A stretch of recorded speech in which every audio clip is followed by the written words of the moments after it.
There are plenty of videos out there showing the Snowsport Utility plow at work, installing it, or reviewing it.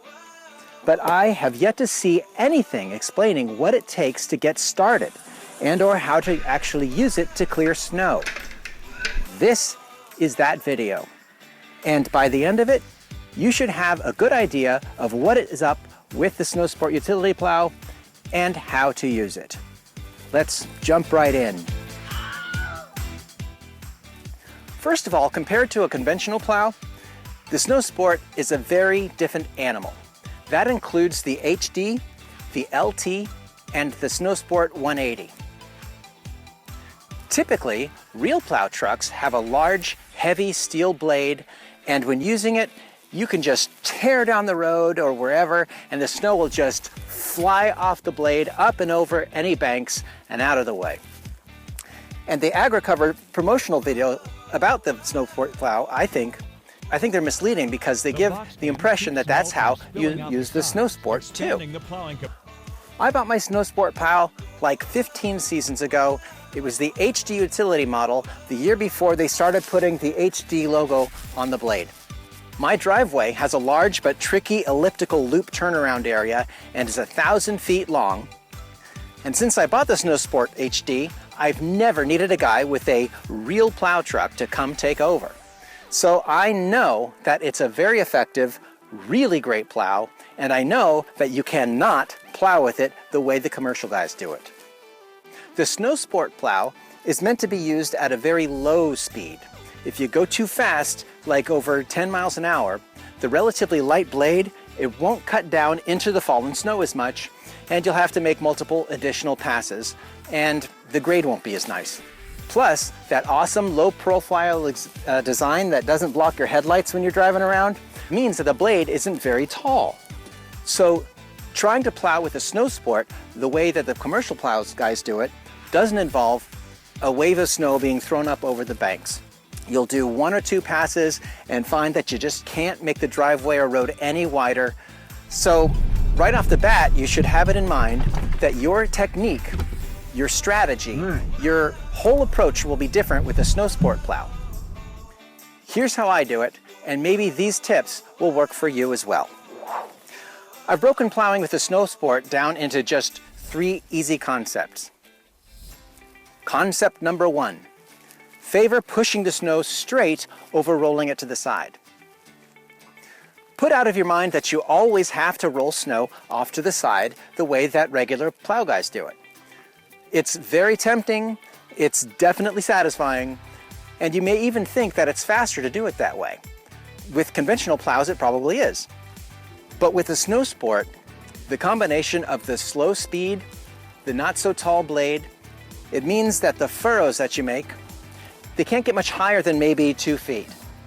Where the Snowsport makes up for that though, particularly in models with the box ends like the HD, is that the Snowsport is surprisingly good at moving the snow.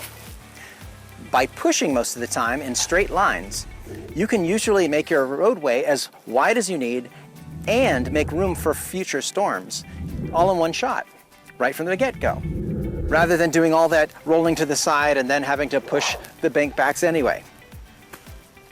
Even though it might not feel like it at the time, doing more bulldozing than grading actually saves time because you don't have to go back and bulldoze the furrows again afterwards. Doing it that way does result in a lot of humps, but there are no steadfast rules to plowing, folks. And you know what? As long as your drive is clear when you're done, nobody cares what your piles look like.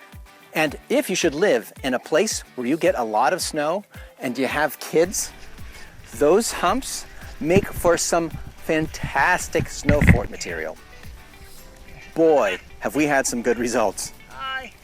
Bottom line on piece of advice number 1 is, although there are definitely times I roll snow off to the side with an angled blade, like for clearing super slushy and wet snow or for the last couple of cleanup passes, most of the time I'm pushing straight.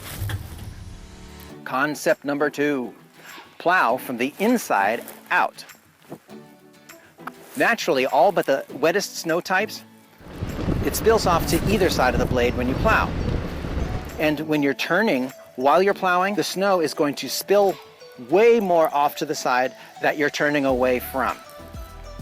So if you start on the outside of the curve, and then as soon as you make your second pass, a little more to the inside, there's going to be a big line of snow right in the middle of where your first pass was. And you're going to have to go back and plow that part again. Make your passes starting from the side that is the inside of the curve and work your way to the outside of the curve on successive passes. Step number 3, don't bite off more than you can chew.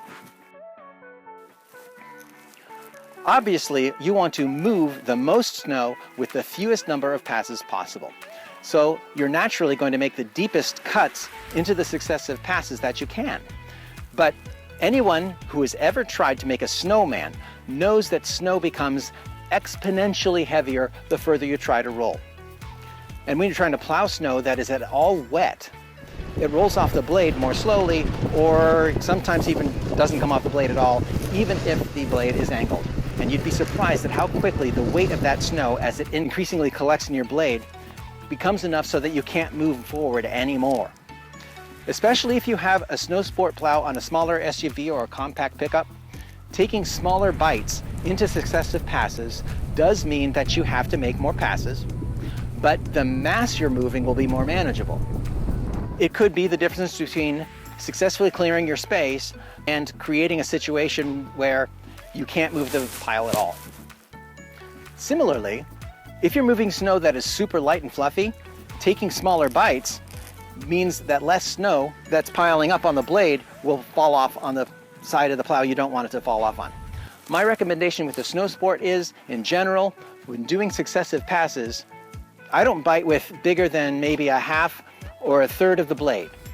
But it's impossible for me to tell you how big your bite should be, because it's always a balance that depends on the type and weight of the snow you're dealing with and the size and weight of the vehicle you're using to try to clear it with. You just gotta feel it. What about straightaways? What about straightaways? If you're plowing into a straightaway, right, and you say to push it straight, what if that straightaway is too far? With wetter snow, won't that get too heavy? What are the rules to plowing? I think you said that there are no rules. Right. So if you're in a straightaway and you think you're biting off more than you can chew, and there are no rules to plowing, then you can steer the pile to the side before it gets too heavy to move. Yes, bravo. Whenever the amount of snow you're pushing is becoming too much to move, either turn a little to decrease the amount of snow held in your blade, or move the snow off to the side immediately. Got it? I think so. Favor plowing in a straight line over rolling to the side. On curves, plow from the inside out, and don't bite off more than you can chew. Sounds simple. With these 3 concepts, I think it is. If you find these videos helpful, please like and subscribe, and consider sharing. Yes, and if you have questions, advice, or have a request for other videos that cover the snow sport plow that may be helpful to you, please leave a comment in the section below. And until then, thanks for watching.